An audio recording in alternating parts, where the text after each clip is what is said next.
திருகோணமலையில் வலிந்து புத்தர் சிலை வைக்கப்பட்ட விடயத்தை தமக்குரிய ஆதாயங்களாக மாற்ற ஸ்ரீலங்காவின் அனைத்து சிங்கள கட்சிகளும் தத்தமது இனவாத துருப்புச்சீட்டுகளை தீவிரமாக அடித்து வருகின்றன. ஸ்ரீலங்காவின் பௌத்த பீடங்கள், கடும் போக்குவாத பௌத்த முகங்கள் மற்றும் பிரதான எதிர்க்கட்சி உட்பட்ட அரசியல் கட்சிகள் என ஸ்ரீலங்காவின் அனைத்து அரசியல் மையங்களும் இந்த விடயத்தில் தீவிரப்படும் நிலையில் இன்று இந்த விடயத்துக்குள் பொதுபல சேனா முகமான கலகொட ஞானசார தேரரும் அதிரடியாக புகுந்துள்ளார்.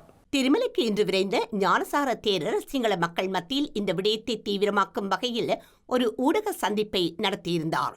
இந்த ஊடக சந்திப்பில் ஐபிசி தமிழின் ஊடகர்களும் கலந்து கொண்ட போது ஞானசாரருடன் வந்திருந்த கடும் போக்காளர்கள் எமது ஊடக குழு மீது விசனத்தை திருப்ப முனைந்த போதிலும் இந்த நிலைமைகளுக்கு சளைக்காத எமது ஊடக குழு கலகொட ஞானசார தேரரிடம் வினாக்களை தொடுத்து அவற்றுக்குரிய பதில்களை பெற்றிருந்தனர். பரபரப்பான வினாக்களை கொண்ட இந்த நிகழ்ச்சி உட்பட்ட திருமலை நிலவரங்கள் நாளை ஐபிசி தமிழ் தொலைக்காட்சி மற்றும் அதன் சமூக வலைதள பரப்புகளிலும் ஒளிபரப்பாக உள்ளது.